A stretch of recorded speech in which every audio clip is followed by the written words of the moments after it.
April 8th, 1998. A day that started out like almost any other day across northern Alabama. People across the state were going to work, school, and going on with their lives as normal. But across multiple National Weather Service offices and television stations across the southeast, alarms were being set off as the threat for a potentially high-end severe weather event was becoming more and more clear.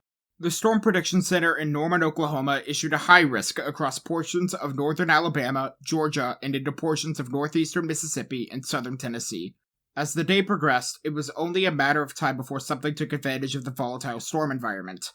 And in the late evening hours of April 8th, one storm took advantage of the environment and would produce a tornado that would go down in infamy as one of the 8 F5 or EF5 tornadoes recorded in the state of Alabama. At the time of recording, in the year 2023, this year marks the 25-year anniversary of the 1998 Birmingham F5 tornado. A tornado that those in the Birmingham metro have surely not forgotten. The tornado itself was a beast hiding in the dark, tearing through communities one after another, never caught on film. Due to the events surrounding this tornado and the larger outbreak that the tornado itself was a part of, to mark nearly 25 years since then, it is worth looking back and remembering the horrors that occurred that April night. So today, I will be taking a deep dive into the April 6th through the 9th, 1998 tornado outbreak, with a primary focus on the Birmingham F5 tornado, going over the state of severe weather so far that year, the synopsis, the outbreak itself, the aftermath, and the significance of the event. Welcome to Nature's Fury. 1998 saw a large number of tornadoes in the United States touch down that year. 1998 was also one of the more deadly years for tornadoes in the United States. In total, tornadoes claimed the lives of 130 people across the country that year. 1,424 tornadoes touched down that year, with multiple significant outbreaks occurring throughout. But what actually happened prior to April 6th through the 9th? From February 22nd through the 23rd, the deadliest tornado outbreak in Florida state history occurred, where 15 tornadoes touched down across the southern United States, with the worst impacts being in Florida, where a high-end F3 tornado tore through central Florida. In total, 42 people died in Florida in the event. In March, there were two significant tornado events. On March 20th, a deadly tornado outbreak occurred across the southeastern United States, where an early morning F3 tornado struck outside of Gainesville, Georgia, and then a separate F3 tornado hit Stoneville, North Carolina. Then, on March 29th, an unseasonably strong tornado outbreak occurred in the upper Midwest, including an F4 tornado that hit Comfrey, Minnesota. Already an active year for severe weather. But the year was only getting going, as just a week later, another tornado outbreak would occur, known for a tornado that would be remembered by the residents of Alabama to this day. But real quick, only a small portion of the people who like these weather documentaries are subscribed to the channel, so if you enjoy the content I create, consider subscribing. It helps support what I do and tells me I'm doing something right. Also, I have a Discord server that I frequently talk in, link to that is in the description. Anyways, back to the April 6th through the 9th tornado outbreak. The main system that contributed to the outbreak as a whole originated from April 6th through the 7th, as a surface cyclone with an associated cold front began developing in the central United States. Alongside this was a shortwave trough that trailed behind the system, and the winds were extremely strong at the 500 millibar level, even before the 8th. In the early morning of the 8th, the surface cyclone was located over portions of Iowa, with southerly winds flowing into the southeastern United States from the Gulf of Mexico. These winds would transport warm and moist air from the Gulf of Mexico into the southeastern United States.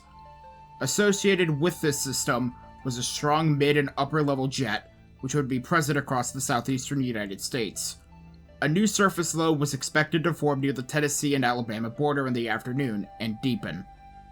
With moderate instability and an extremely sheared environment, the expectation was for multiple supercells and tornadoes along and ahead of the line of storms that formed along the cold front. But let's dive into the specific values real quick. I already mentioned that the winds at the 500 millibar level were extremely strong, but words cannot do it justice. Even before the 8th, winds at the 500 millibar level were in excess of 50 knots across the southern United States, with winds in excess of 70 knots across Texas and into Arkansas. On the 8th, Those winds would become even faster in the southern United States, as widespread winds in excess of 75 knots existed across Louisiana and throughout the Mississippi Valley. Winds at the 850 millibar level were adequate as well, with winds in excess of 40 knots in north-central Alabama, with stronger values recorded to the southeast. Cape was high for the event while the tornadoes were active. Cape peaked at over 3,000 joules per kilogram in southern and central Alabama in the evening hours, with Cape values ranging from 1,000 to 2,000 joules per kilogram across Alabama during the nighttime hours. Lapse rates were steep as well, with lapse rates between the 700 millibar and 300 millibar levels being around 7 degrees Celsius per kilometer.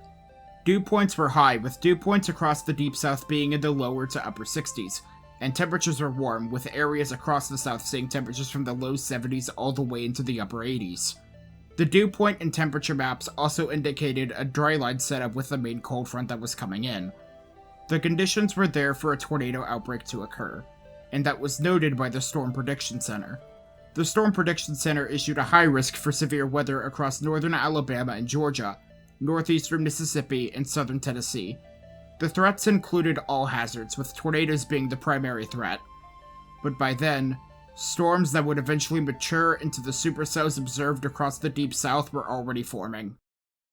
During the pre-dawn hours of April 8th, light rain and fog were reported across the Gulf Coast of the United States, with low cloudiness being reported across Mississippi, Alabama, and Georgia.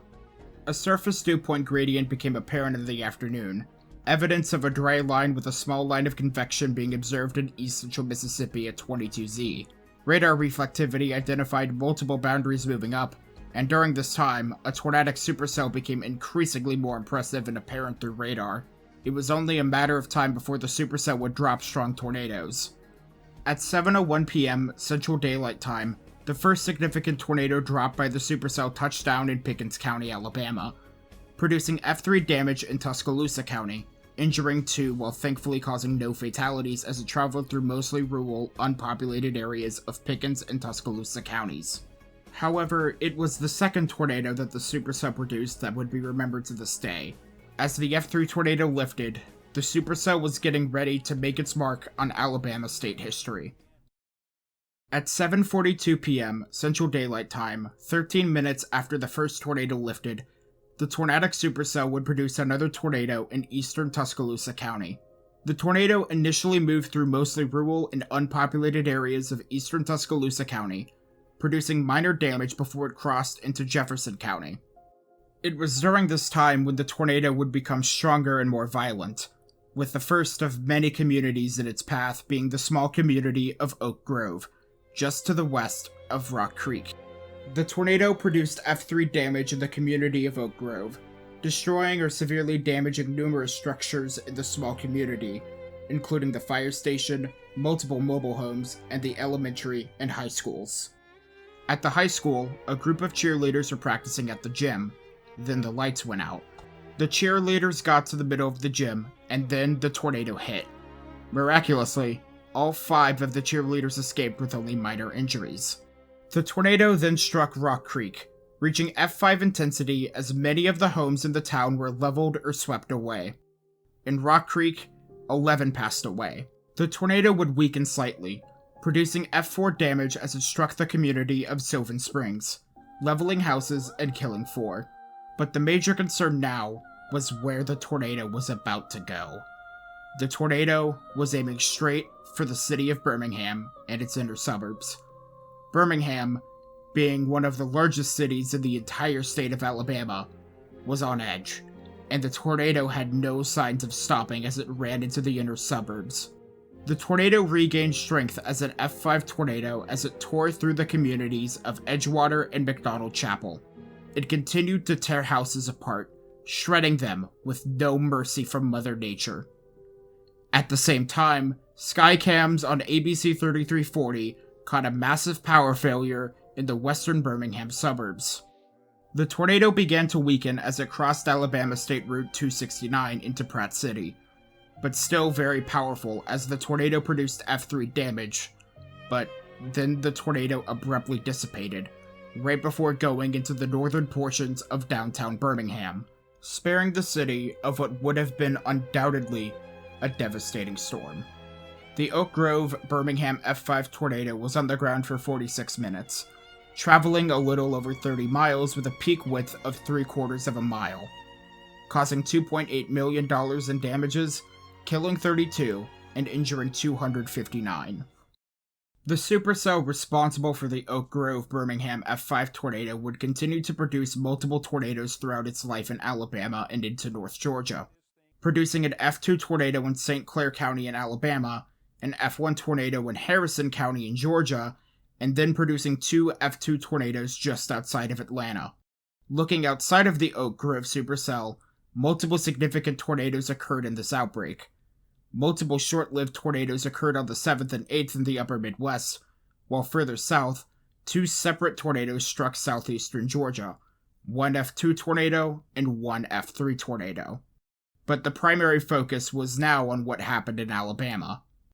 Meteorologists knew that something bad happened in Jefferson and Tuscaloosa counties, but not to what extent. It would only be during daylight when the full extent of the damage was seen firsthand. What was observed was the aftermath left behind by the strongest tornado to hit the state of Alabama since 1977. The F5 tornado is classified as incredible. Some call it the finger of God for its phenomenal power. Its winds rotate from 261 to 318 miles per hour, leveling nearly all buildings in its path. On the morning of April 8th, forecasters knew the weather could make this a dangerous and memorable day for Alabama. But no one could have predicted the hell these people experienced at 8 o'clock that night. Shortly after the tornado hit multiple communities in Tuscaloosa and Jefferson counties, the only thing those communities could hear were the screams of those trapped in the rubble, the screams of those looking for family members, and the eventual screaming sirens of local emergency service vehicles. While a few pictures were circulated in the hours following the storm, it would take until daytime before the true scope of the damage was observed firsthand. The scope of Alabama's first F5 tornado since 1977. The first major area hit was the small community of Oak Grove. The Oak Grove community was hit while the tornado was in F3, but the damage was significant throughout the small community. Neighborhoods torn apart, with houses being completely destroyed or suffering major damage. The Oak Grove High School was heavily damaged, with the majority of the school being completely destroyed with a few outside walls remaining intact. Rock Creek was hit as the tornado reached its first peak as an F5 tornado, tearing houses apart and leaving little behind for many in its wake. Then, the community of Edgewater, with neighborhoods torn apart to a point of where locals had trouble finding their way through the area. The open-door church in McDonald Chapel was heavily damaged, and miraculously, nobody died in the church as service was being held that Wednesday night. There was complete and total destruction of property after property, neighborhood after neighborhood, and community after community. Due to the extreme damage done to Rock Creek, Edgewater, and McDonald Chapel, the tornado was rated as an F5 tornado, the first in the state at the time since 1977. And yet, the tornado could have been so much worse. If the tornado was on the ground for just a few more miles, the northern portions of downtown Birmingham would have been hit, including the Birmingham International Airport. This tornado was so close to being so much worse, and yet, it lifted while in Pratt City. A miracle in disguise. But for those in its path, many were not so lucky. 32 people died due to this tornado, all of those in Jefferson County. Only 3 people were killed in association with a mobile home. The majority of the homes, however, were in types that were prone to disintegration at wind speeds similar to or barely exceeding that of most mobile homes. Mainly shotguns, hall, and parlors, and pyramid-style company houses. You don't really need to know the ins and outs of what makes these houses different, but essentially the majority of the homes that were destroyed were one-story houses with construction being done in the 1930s. At the time, the Oak Grove Birmingham F5 tornado was the 7th deadliest tornado in the state's history. Now, as to where it is on that list now, it's at least 2 spots below. I cannot find a concrete listing now, but as to why it is at least 2 spots down below, on April 27th, 2011, 2 tornadoes that day killed at least 60 people individually in a state that observed over 200 deaths from that singular outbreak. And yet, the communities that were hit by a monster in the night on April 8th, 1998, got up and began to pick up the pieces. According to survivors from the ABC 3340 retrospective on the event, survivors remember a high community spirit. A community motivated to help each other out and help each other rebuild. With Easter Sunday just around the corner, residents were looking forward to the Easter holiday for relief in order to relieve themselves of the horror they just experienced. Many of those communities in Jefferson County have had their bonds strengthened since then, as communities that have survived that tornado. But the scars still remain. And of course, some of these communities would be hit again years later in one outbreak or another. Anyways, stalling for time to finish this one up. On April 8th, 1998, a horror in the night, a twisted fury, tore through Tuscaloosa and Jefferson Counties in Alabama. That horror was an F5 tornado that tore apart multiple communities in Jefferson County, Alabama. Of course, the tornado was not the only significant tornado from this outbreak. From numerous tornadoes in the upper Midwest, to a few tornadoes in Texas, to the multiple strong tornadoes elsewhere in the southeast. Of those, 3 additional F2 tornadoes from the Jefferson County supercell, including 2 just outside of metro Atlanta, an F2 tornado and F3 tornado in southeastern Georgia near Savannah, and the F3 tornado in Pickens and Tuscaloosa counties. But the Birmingham F5 tornado was the worst of the outbreak, and there's no debate in that regard. Many communities saw their homes and communities in ruin just before Easter Sunday the next week. 32 deaths happened in Jefferson County as a result of the Oak Grove Birmingham F5 tornado. And yet, at the same time, the communities of Edgewater, McDonald Chapel, Oak Grove came together to help each other out and help recover during these trying times. Miracles happened that night.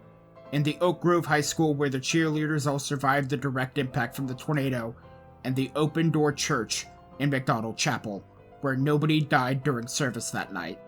And the fact that the tornado didn't go through the northern portions of downtown Birmingham. 25 years later, many of those communities have moved on, and some have even had to face other tornadoes in the past.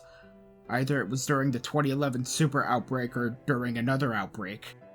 But the damage left behind from the 1998 Birmingham F5 tornado still remains to this day in many areas.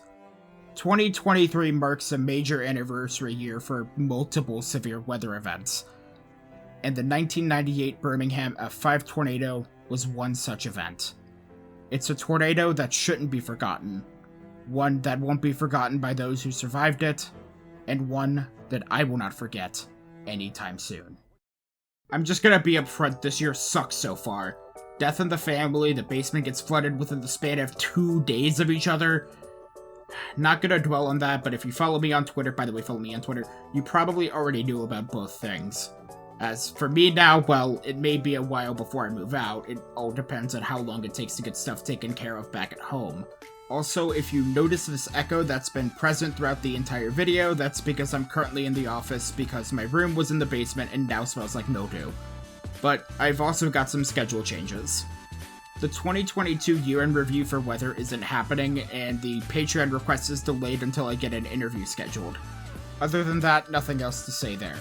Also, I made a tweet asking for interviews that I would need for some storms. The link to that tweet is also in the description. Special thanks to my proofreader, that being Rishi, Celtic White for the stills that I use, and everyone else for the support lately. Also, shoutouts to Griff who drove all the way to Georgia to support me over the past weekend. That and Spark Service Storm Chasing in general, go check them out, link to them is in the description. Special thanks to those subscribed to the channel Patreon. Those being Ace Cooper, Maxwell Looney, and Montpelier at the Alfie's Army tier, and Basilius of Stupidonia, Jacario, King Shisa, Neon Binary, Origin, and Worm Off the String at the Alf mini tier. If you want to have access to full uncut interviews in my scripts alongside other things in the future, consider subscribing to the Patreon, or the YouTube membership thing when I'm finished with that. Alright, I'm done here, so hope you all have a better 2023 than I'm having right now. You all stay safe out there, and I'll see you all with something a bit more interesting next time around. An opinion video on the EF scale. Trust me, I plan on going more in depth with it than most do on the site for the sake of a bigger picture. You all have a good one, and I'll see you all soon.